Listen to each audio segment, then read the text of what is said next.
Sobat Social Zones, pada segmen awal ini kami akan membahas tentang menyontek. So, enjoy the talk show. Besok kita ada UH gak sih, Sylvia? Ada loh. Kamu udah belajar belum? Udah dong. Waduh, aku belum belajar lagi. Besok tinggal nyontek aja lah, gampang itu lah. Kalian tahu nggak sih, menurut tokoh Indarto dan Masrur, nyontek itu adalah perbuatan curang, tidak jujur, tidak legal dalam mendapatkan jawaban untuk mengikuti tes nih.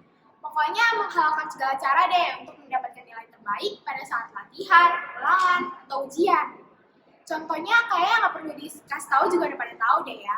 Tapi coba deh kita ambil beberapa pengalaman dari para responden kita yang udah ngisi kuesioner berupa Google Form yang kita bagiin di WhatsApp dan Instagram.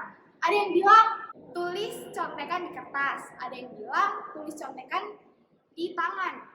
Ada juga nih yang bilang kalau daring nyonteknya ya di Google atau website yang ada kunci jawaban. Terus sebenarnya apa sih alasan orang-orang itu melakukan nyontek? Ya, kalau ada yang mudah, kenapa sih cari yang susah? Ya gak sih, kita bisa mendapatkan nilai yang bagus tanpa harus belajar. Lagian kalau nilai kita jelek nantinya ya, yang ada itu orang tua kita ngoceh. Capek gak sih? Menurut parenting.co.id, beberapa murid melakukan nyontek itu karena merasa tidak siap untuk menghadapi ujian, ulangan, atau mengerjakan latihan. Belum lagi ketika orang tua yang hanya melihat hasilnya. Jadi ketika kita sampai di rumah terus orang tua lihat nilai kita yang nggak sesuai ekspektasi, orang tua bakal marah. Nah dari sinilah anak-anak mulai mencari cara instan untuk mendapatkan nilai yang bagus. Toh yang dilihat itu hasilnya, bukan prosesnya. Tapi perlu diingat, di dunia itu nggak ada instan. Karena setiap perjuangan itu dijadikan pembelajaran dalam hidup ini. Tapi coba lihat yang lain deh. Pada nyontek juga tuh, kita udahlah susah-susah belajar, tapi cuma dapat nilai yang segitu-gitu aja. Sedangkan mereka yang nyontek malah dapat nilai yang bagus tanpa harus belajar gitu. Ya emang, kondisi dan keadaan di kelas itu juga mempengaruhi seorang untuk menyontek. Nah, tapi menyontek ini bikin kita jadi malas berpikir dan berusaha untuk mengerjakan sesuatu. Jadinya kita malas dan suka sesuatu yang serba instan. Maka dari itu, perlu diberi pengertian kepada para remaja, menyontek itu dapat merugikan masa sekarang maupun masa yang akan datang. Iya juga ya, nyontek yang biasanya berjalan mulus, gak ketahuan, dan dapat nilai yang bagus, ternyata itu hanya kesenangan sementara gitu loh. Kalau kita keterusan sampai besar nanti menyontek, misal contoh, kamu tuh seorang desainer, tapi kamu suka nyontek dulunya, dan akhirnya waktu ngedesain sesuatu, kamu lebih prefer ngeplagiat karya orang lain. Nah, itu kan bahaya. Jadi dalam hal ini kita juga perlu orang-orang sekitar seperti teman, orang tua, dan guru untuk saling menghargai proses dan perjuangan masing-masing. Perlu diingat, nilai bukan segalanya, tapi prosesnya itu yang menjadi pembelajaran penting dalam hidup kita. Selanjutnya, topik yang kedua yaitu pacaran. Sil, akhir-akhir ini banyak kali yang berpacaran, iya gak sih? Iya sih, emangnya siapa sih yang belum pernah pacaran? Kamu dah. Lah, kalau aku sih pernah ya, kalau kamu? Belum nih.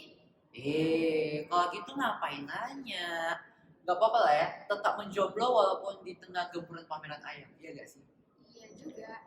Jadi kenapa sih sebenarnya orang-orang tuh pacaran? Kalau menurut Wikipedia sendiri, pacaran merupakan proses perkenalan antara dua individu yang biasanya berada dalam rangkaian tahap pencarian kecocokan untuk bereproduksi melalui perkawinan atau hubungan seksual. Tapi ya, kalau menurut aku sendiri, berpacaran itu adalah hubungan spesial antara dua orang yang memiliki ketertarikan yang sama, yang berguna untuk sebagai tanda kepemilikan gitu loh. Kayak dia tuh pacar gue gitu, ya gak sih? Jadi itulah yang menjadi alasan mengapa seseorang berpacaran. Oke, misal nih, kan merasa sakit gak ya kalau kalian suka sama orang yang kalian suka nih ya kan? Tapi orang yang kalian suka ini tidak memberikan jawaban yang pasti apakah mereka suka kita balik atau enggak gitu kan? Kalian merasa tergantung gitu gak sih perasaannya? Iya sih Dar, kayak bingung gitu loh, orang ini suka balik atau enggak, soalnya dia nggak nunjukin rasa apa-apa gitu loh. Nah bener, jadi kesannya kayak memberi harapan palsu gitu gak sih? Kayak PHP gitu kan? Tapi kita nggak boleh langsung mengambil kesimpulan seperti itu dulu. Mungkin saja orangnya emang begitu. Tapi mungkin saja orang yang kamu bilang PHP tadi termasuk orang-orang yang tidak ingin berpacaran. Nah, sekarang akan gue jelaskan lagi mengapa seseorang tuh tidak mau berpacaran. Tapi sebelum itu aku mau nanya dulu nih Sil. Pendapatmu bagaimana sih? Kurang tahu sih, tapi menurut beberapa murid yang kita wawancarai, ada yang bilang pacaran itu cuma untuk memenuhi keinginan memiliki seorang untuk mendampingi hidupnya. Jadi menurut dia pacaran itu bukan hal yang penting saat ini. Terus ada yang bilang juga mau fokus belajar. Karena untuk pacaran itu duit yang dipakai nggak boleh pakai duit orang tua. Terus ada juga yang bilang susah untuk berkomitmen karena masih ingin berhubungan dengan si A, si B, si C, sampai Z lah pokoknya. Tapi menurut aku ya mau atau nggaknya berpacaran balik ke diri masing-masing. Iya bener banget, kembali lagi ke pandangan masing-masing orang ya. Ya, jadi aku mau nanya nih Dar, masalah-masalah yang sering orang tanyain. Bagaimana sih pacaran yang sehat? Kalau untuk pacaran yang sehat ya itu sebenarnya gampang banget. Untuk pacaran yang sehat sebenarnya dari kedua pasangan itu harus mengenal keinginan, ketakutan, dan batasan masing-masing dalam menjalani hubungan. Itu aja sih yang terpenting. Nah, untuk toxic relationship inilah yang harus kita bahas. Karena ada banyak banget orang yang berpacaran dan menurut mereka hubungan mereka itu sehat. Tapi sebenarnya itu toxic relationship. Toxic relationship sendiri adalah hubungan yang dimana banyak sekali pertengkaran, gak bahagia, dan pokoknya hidup jadi lebih banyak masalah gitu lah. Pasti kalian bertanya, kenapa sih bisa begitu? Faktor pertamanya adalah kurangnya dukungan. Kita berpacaran kan untuk melihat kita sama-sama itu sukses gitu kan, berada di puncak gitu. Tapi masa kita cuma ada saat sedang di atasnya aja gitu, di atas langit. Sedangkan waktu dia down, kita nggak ada. Seharusnya peran pacar itulah harus dimainkan waktu kita sedang down itu. Terus faktor lainnya juga ada nih, cemburuan berlebihan. Di setiap hubungan pasti kita pernah merasakan emosi ini, yaitu cemburu, ya nggak sih? Tapi yang harus kita sadari, cemburu berlebihan itu tidak boleh dalam hubungan kita.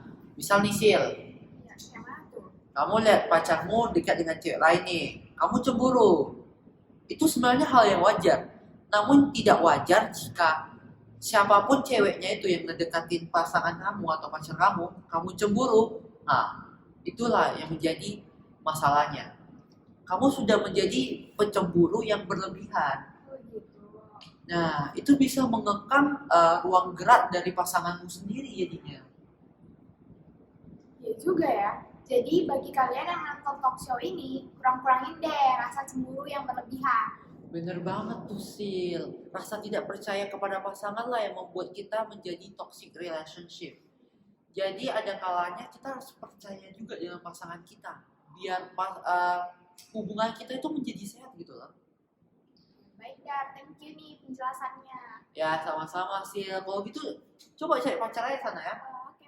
Nah, untuk teman-teman yang penasaran tentang topik-topik talk show kita, boleh langsung dicek link description di box di bawah ya. Dan untuk permainan berhadiah kita, langsung boleh banget follow Instagram kami @socialdown on Instagram. Terima kasih and enjoy the show semuanya. Bye-bye!